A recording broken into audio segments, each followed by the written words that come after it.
Hello students, today we are going to discuss the application of elements of art. Elements of art refer to what is available for a designer willing to communicate visually their ideas to others. Color, color values, forms and shapes, space, lines, textures and pattern are called the elements of art. The elements of art are the basic components of art making. It is impossible to create an interior design without using at least one of the 7 elements of art. In order to be successful in interior design, a designer must be able to intelligently use the elements of art. The 7 elements of art are, to start with, color. Color exists in all things. In 1704, Sir Isaac Newton discovered that all the colors of the rainbow exist in light. The 3 primary colors are red, yellow and blue, and the 3 secondary colors are orange, green and violet. All the colors that fall between the primary and secondary are known as intermediate colors. All the intermediate colors can be produced by mixing a primary and a secondary color together. The value of color is the lightness and darkness. Colors are made lighter and darker by adding either black or white. A color plus white is called a tint. A color plus black is called a shade. A color plus gray is called a tone. The colors of the rooms within a home should be to bring about the personality of the owner. Room color affects everyone and every day of our lives. Room color can influence our mood and our thoughts. Color affects people in many ways depending upon one's age, gender, ethnic background or even local climate. Certain colors or groups of colors tend to get a similar reaction from most people when the overall difference in the shade or tones is used. Hence, when it comes to interior decorating, it is important to choose colors wisely. Color has the power to change the shape and size of furnishings as well as the shape and size of the room itself. Selecting colors for different interiors is not difficult if one understands the basic information about color and its effects. Many theories upon the subject of color convey the impression that the qualities of colors are due to their association with objects. For example, green and blue are quiet and refreshing because they are associated with vegetation and the sky. These associations have heightening those qualities in the human mind. Let us move on to use of these colors in the interiors. We start with primary colors. The visible spectrum of radiation from an object is the sensation of color. The 3 important properties of color are hue, that is the name of the color, intensity and value. Intensity is the purity, that is the brightness or dullness of the color. Pure red is bright, whereas red mixed with a little green becomes less intense. Now coming to value or brightness, the lightness or darkness of a color, how much white or black shows through is mixed in. It can be used to depict light and shadow on a color and help show some volume or form. Now other terms used to talk about color include tint, shade, tone, temperature and various color harmonies or schemes such as monochromatic, analogous and complementary. Okay. Now, can you tell me the difference between intensity and value? Okay, ma'am, I would like to answer the question. The intensity can be described as the brightness or dullness of a color, whereas value can be described as the lightness or darkness of a color. Okay. So, did you get that? Intensity is the brightness or the darkness, the dullness of a color, whereas value refers to lightness or darkness of a color. Okay. Let's talk about the most common colors used in interiors. We start with yellow. Yellow stands for light and in its pure shades makes for cheerfulness in rooms which have moderate sunlight. But in strongly lighted rooms, it makes for glare. In such rooms, the quieter shades of yellow, such as buff and tan, can be chosen.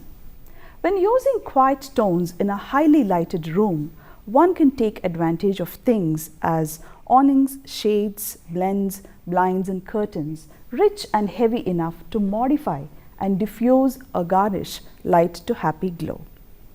With such a light, it is therefore possible to employ tones of orange, buff, gold or Chinese yellow. Okay, we move on to red. In its proper shades and proper proportions, red is of eminent value in interior decoration. An all red room is too suggestive of disagreement, conflict and discord. The use of raw green can act as an offset reference in such interiors. True reds and its values have much wider application in interiors than vermilion. The deep hues have vitality and warmth and are so most suitable for urban use. Rose has an enlivening and human quality without the heat of the stronger shades. As red in any shade is an advancing color. The soft crimsons and the soft shades of rose are excellent in solid colors with a stripe or pattern in the weave of for upholstering, poetries and the like. Grey and rose is another attractive and feminine color scheme. We move on to blue now. There are attractive tones of blue which amply justify the popularity of this color in decorative use. There are, however, other shades of coldness or hardness of which one must be careful about.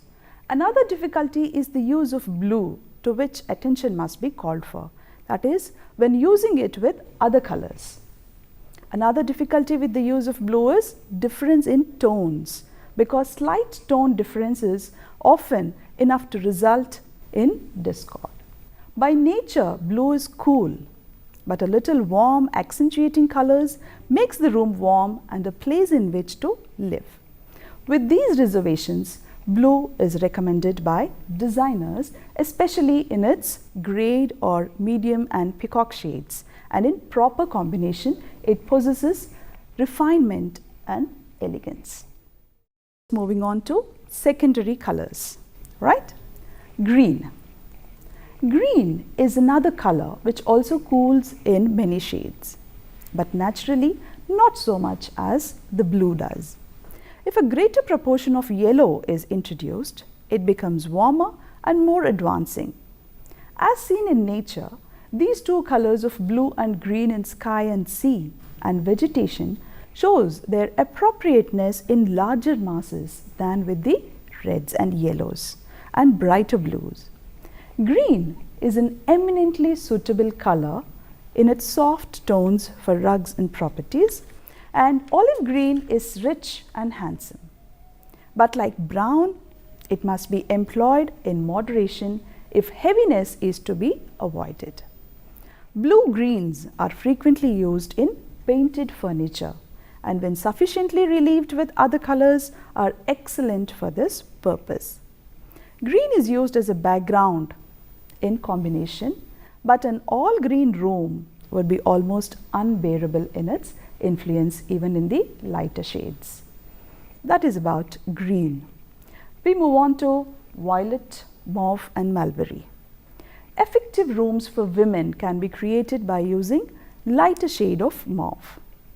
Mulberry is a violet filled with red, which is dark and rich, and if used with a sufficient quantity of lighter coloring is handsome for draperies. Care should be used in selection, for under artificial light some shades of mulberry look like brown. Then we have orange. Orange evokes excitement, enthusiasm, and it's an energetic color. While not a good idea for a living room or for bedrooms, this color is great for an exercise room. It will bring out all the emotions that you need released during your fitness routine. In ancient cultures, orange was believed to heal the lungs and increase energy levels. That is the importance of orange. Now we move on to the use of colors in interiors, that is the neutral colors. Remember, we discussed white and black as neutral colors. So white, though generally not considered as a color, is both a neutral and a universal harmonizer. From the interior decorator's point of view, whites are not only pure white, but all the varying shades such as grey, cream, ashes of rose, etc., which are too light to be properly classed under those names. Because walls and ceilings are first to be considered in any interior furnishing details, white is being considered to be first taken up for this purpose. Light shades are most frequently advisable. The use of one of the white or light tones for walls relieves a scheme which otherwise would be artificial and oppressive. White in combination with black is very elegant, but the combination may be too startling for a room continually occupied, but may have its uses. A reception room with black and white striped paper of a simple pattern and black lacquered or painted furniture and upholster would be effective and not unduly intense. Interiors with black and white stripes, broken colors are very attractive. Black alone is considered as the best possible background for bringing out the colors with effect and charm. White in juxtaposition with colors heightens their effect and raises their key, while black reduces and lowers them. That is about black and white. Now you have the grey. Normal grey is a fusion of equal powers of three primary colors. Remember the primary colors? Red, yellow and blue, right? So this grey is a fusion of these three primary colors. But if there is an excess of any one or two of these tones, would naturally lean toward the color or colors in excess, so that there are really numerous hues of grey. The warm greys are naturally therefore those which have a yellowish or a pinkish tone, while those of bluish or greenish are considered cool. Greys are generally useful as backgrounds, that is for walls and ceilings, and of great value in the mingling of various colors in accessories and other fabrics. When used with green and blue, it prevents the hotness which would result from too much red or yellow. The cream grey is cool and refreshing in the heat of summer, but the effect can be improved if a few colored objects such as couch pillows are added. The browns are derivatives from yellow mixed with red and some blue. There are many attractive shades, and brown veiler for hangings is rich and also handsome. Now can you tell me the difference between tint and shade? Tint is when you add the white color to the color, that is tint. Shade is when you add the black color to the main color, that is shade. Okay, that's the difference between tint and shade. Okay, clear? Now we move on to the psychological effects of primary colors. Primary colors are red, yellow and blue, as we have discussed. So we start with red. In general, this color is interpreted as warm or hot. These hues come from the longer wavelengths of the spectrum.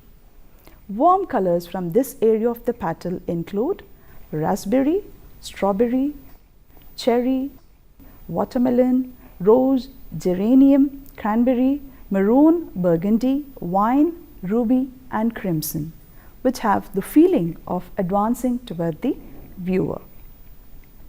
Now you can have some features of red, like it captures attention, considered passionate, creates vitality, encourages movement, generates an excitement, increases pulse rate, promotes alertness, it prompts action, stimulates appetite and also suggests strength.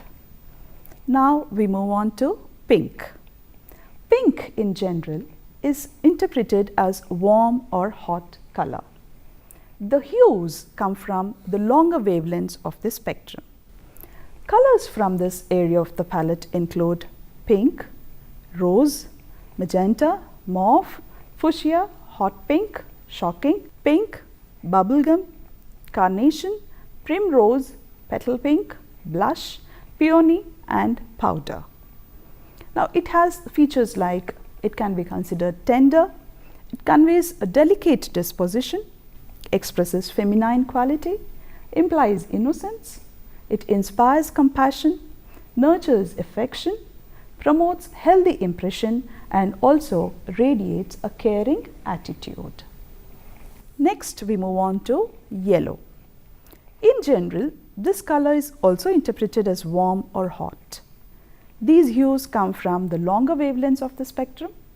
Warm colors from this area of the palette include ochre, buttercup, gold, almond, lemon, citrus, honey, brass, amber, sunflower, fuchsia, jonquil, daisy and sunshine, and have the feeling of advancing toward the viewer. It also has some features like conveys lightness, encourages spontaneity, expresses a caution, indicates innovation and implies free spirit along with inspiring creativity, offers zest and joyfulness, radiates a warmth and raises your alert levels. Next we have blue. Blue in general is interpreted as a cool or cold color. These hues come from a shorter wavelength of the spectrum. Cool colors from this area of the palette include azure, delft, sky, denim, wedgwood, blueberry, royal, periwinkle, cobalt, ultramarine and navy, and have the feeling of receding away from the viewer. It has a calming spirit, combats tension, cultivates conservatism, offers serenity, promotes thoughtfulness, provides introspection, soothing nature, it supports relaxation and underscores devotion. Now that was the psychological effect of the colors that are primary. Now we move on to the psychological effects of secondary colors. To start with, orange. In general, this color is interpreted as warm or hot. These hues come from the longer wavelengths of the spectrum. Warm colors from this area of the palette include melon, clay, salmon, coral, peach, apricot, rust, terracotta, shrimp, copper, mango, marigold and cinnamon. They have a feeling of advancing towards the viewer. And it also has features like it's considered fun, encourages movement, expresses emotion, gregarious nature, implies a good cheer, invites friendliness, a playful attitude, a pleasurable spirit and also suggests power. Then we move on to green. In general, this color is interpreted as cool or cold. These hues come from the shorter wavelengths of the spectrum. The greens that are more yellow are considered to be warmer. Greens that are bluer are considered cooler. Colors from this area of the palette include sage, moss, lime, mint, hunter, celadon, olive, evergreen, leaf, emerald, fern, avocado, grass, spruce, clover and holly. And they have the feeling of receding away from the viewer. It has features like enhancing concentration, facilitating judgment, nurturing relaxation, offers balance, promotes security, provides refreshing atmosphere, it renews your spirit and also suggests healing. Then we have violet. Violet in general is interpreted as a cooler color. These hues come from the shorter wavelengths of the spectrum, and it should be noted that violets which are bluer may be considered cooler, while violets which are red will be slightly warmer in their feeling. Colors from this area of the palette include iris, amethyst, lilac, orchid, purple, lavender, plum, grape, violet, eggplant and blackberry. And generally they have a feeling of receding away from us when cool. But at the same time it has features like it allows meditation, contemplative nature, conveys royal essence, expresses a mystery, introspective persona, intuitive understanding, opulent nature, sensitive character, unique quality and whimsical personality. Okay, with your understanding now, do you recollect what are the primary colors and why are they called so? Will you Yes, be able ma'am. to? Red, blue and yellow are the primary colors. They are called so because they cannot be obtained only by mixing with other colors. They are the primary colors. You cannot obtain them from mixing the with other other colors. colors. Okay, they are natural, so they are called primary colors. You don't obtain them by mixing the Mixing them. colors. Okay, clear? Then we move on to the psychological effects of neutral colors. We finished with primary and secondary colors. We move on to the neutral colors and their psychological effects. Warm naturals or warm neutrals, warm hues are the subdued tones that come from the longer wavelengths of the spectrum. These colors include khaki, oatmeal, bisque, chocolate, tea, desert, toast, mahogany, cream, straw, vanilla, off-white, tan, taupe, beige, ivory, oyster, pearl, bronze and brown. They have the feeling of subtly advancing towards the viewer.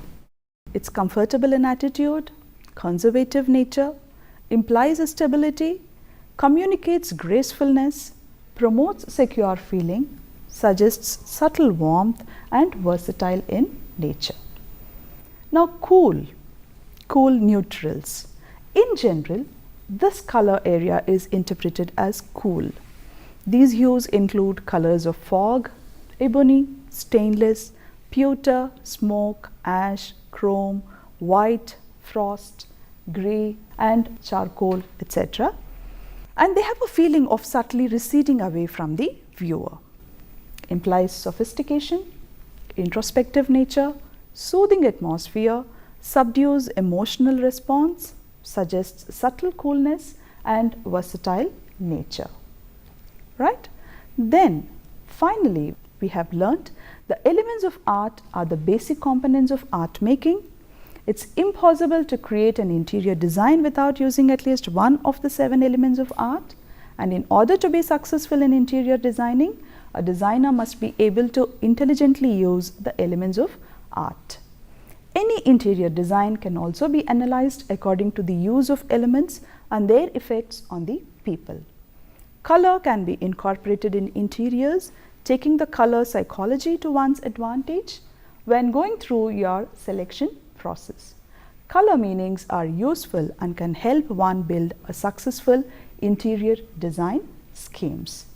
Right? Any more questions? What kind of colors we can use in smaller rooms? Okay. See, it depends on the taste of the person basically, but lighter shades of colors, lighter tints, of cream, of white or things like that can be preferred for a small room, but at the same time you should also keep in mind the furniture that you use in the room, the direction of the room and the utility of the room. All these should be taken into consideration before you choose a color for the room.